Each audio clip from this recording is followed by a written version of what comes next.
Senior सहाफ़ी और तज़ियाकार सुहेल वड़ाइच के मुताबिक तहरीक-ए-इंसाफ भी अपनी तसव्वुराती दुनिया में मुक़य्यद है। उसे हकीकी दुनिया में आने वाली तब्दीलियों का ना इदराक है और ना ये कोशिश कर रही है कि इन तब्दीलियों को जानकर अपनी पॉलिसी में इनके मुताबिक तब्दीली लाए। तहरीक-ए-इंसाफ की क़यादत के अंदाज़े मुसलसल गलत साबित हो रहे हैं। न फ़ौज के अंदर बगावत हुई, न अदलिया ने इमरान खान की रिहाई के लिए कोई इनकलाबी कदम उठाया और न ही अवाम का कोई ऐसा जत्था निकला जो हुकूमत और मुक़्तदरा को सरनगू कर दे। न हुकूमत से अदम ताउन की अपीलों ने काम किया और न बाहर निकल कर एहतजाज करना इतना मौसर हुआ कि हालात बदल जाएं। न पार्लिमान के अंदर मौजूद भारी अक्सरियत की मौजूदगी हुकूमत और मुक़्तदरा को मुज़ाकरात पर आमादा कर सकी, न इनकी वजह से इमरान खान को अब तक रियायत मिली।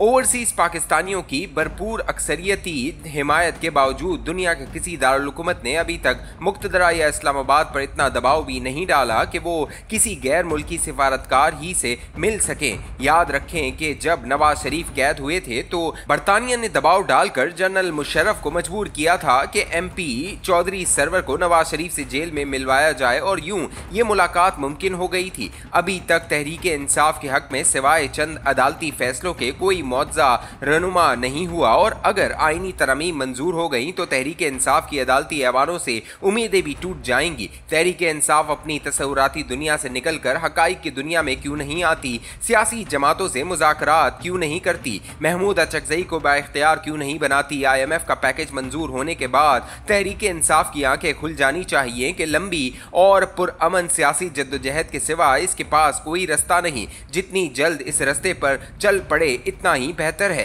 आजकल मौलाना की सियासत का गलका है। अंदरूनी हल्के कहते हैं कि तरमीम के लिए नंबर तो पूरे हैं, मौलाना की मोहर की जरूरत इसलिए है कि अंदरूने और बैरून मुल्क तरमीम की कबूलियत बेहतर तौर पर हो सके। लगता है कि मौलाना को भी किसी एक यानी मुक़्तदरा या अपोजिशन में से किसी एक को अपनाना पड़ेगा। वो अगर अपोजिशन की तरफ मुकम्मल झुकते हैं तो मुक़्तदरा के अल्तफात से महरूम हो जाएंगे और अगर मुक़्तदरा की तरफ नरमी दिखाते हैं तो तहरीक-ए-इंसाफ फिर से इनकी मजम्मत शुरू कर देगी। गोया चंद दिन में ही इनकी मरकजी अहमियत एक न एक तरफ लग जाएगी। बिलावल भुट्टो फ्रंट फुट पर खेलकर आईनी अदालत की वकालत कर रहे हैं। देखना यह है कि इनकी ये नई सियासी जारहाना पॉलिसी क्या इनके लिए पंजाब में जगह बना सकेगी या नहीं। तहरीक-ए-इंसाफ हो या नून लीग पीपल्स पार्टी हो या मौलाना फजल रहमान की पार्टी, सब अपनी अपनी तसव्वुराती दुनिया में कैद हैं। और तो और मुक़्तदरा और नून लीग जो मौजूदा हाइब्रिड हुकूमत के इत्तेहादी हैं और हाथ में हाथ दिए आगे बढ़ रहे हैं, वो भी मुत्तफ़क़ात के अलावा बहुत से इख्तलाफात का शिकार हैं। वजह यही है कि दोनों की तसव्वुराती दुनियाएं अलग अलग हैं। IMF का पैकेज मिलने से हुकूमत को बकौल शख्स से सांस लेने का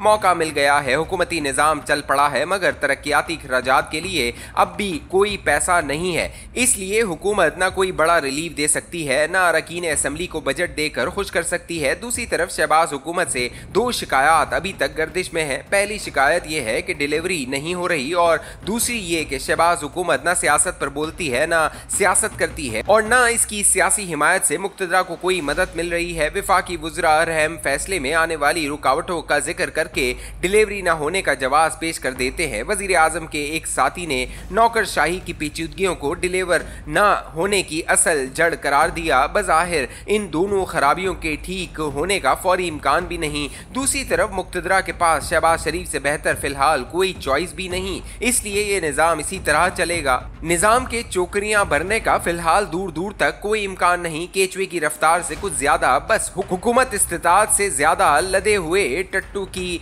स्पीड से चलती रहेगी। इदारों के निज़ाम में एक बड़ी तब्दीली के बाद पंजाब हुकूमत को जो फ्री हैंड हासिल था अब इसकी सख्त मॉनिटरिंग शुरू हो जाएगी। पहले पंजाब कई इदारों और अशखास के दायरे कार से बाहर था, अब ऐसा नहीं रहेगा। आखिर में आज की हकीकी दुनिया पर नजर दौड़ाएं तो जंग हमारे दरवाजे पर दस्तक दे रही है। ईरान इसराइल अमेरिका के साथ जंग का बड़ा फरीक है और हमारा पड़ोसी है। दूसरे पड़ोसी अफगानिस्तान में भी तेजी से तब्दीलियां मुतवक्को हैं। एक तरफ तालिबान लड़कियों की तालीम पर पाबंदी लगा रहे हैं, दाढ़ी के हवाले से कानून बनाया गया है। इसी तरह वहां की अपोजिशन इकट्ठी हो रही है। अब ये कैसे हो सकता है कि ईरान और अफगानिस्तान में जंग हो और पाकिस्तान इससे लाताल्लुक रह जाए? मगर हम अभी तक इस सूरत हाल और हकीकी दुनिया से आशनाई के लिए तैयार नहीं लगते। हर सोचने वाले ने अपनी एक तस्वुरात तस्वुराती दुनिया बना रखी है। अक्सर अपनी इस तस्वुराती दुनिया में इस कदर मगन और खुश रहते हैं कि इस दुनिया से बाहर की हकीकी दुनिया को झांकते तक नहीं। यूं वो इस अंधे कुएं में कैद होने के बावजूद ये समझते हैं कि यही असली दुनिया है। चूंकि हकीकी दुनिया के हकाइक तल्ख होते हैं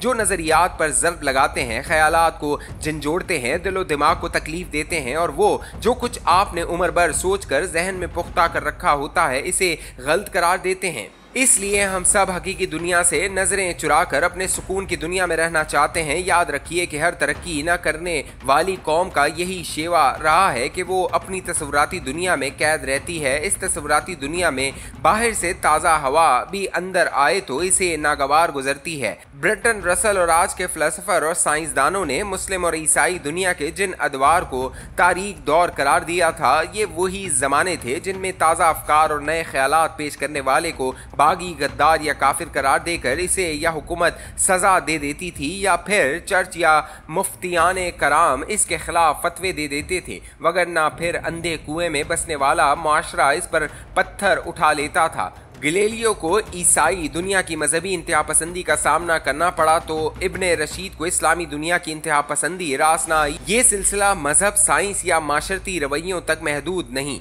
इसके असरात सियासत पर भी पड़ते हैं। आज के तजादिस्तान की सियासत भी दो दुनियाओं में बटी हुई है। कोई भी तस्वुरात की दुनिया से हकाइक की दुनिया में आना नहीं चाहता।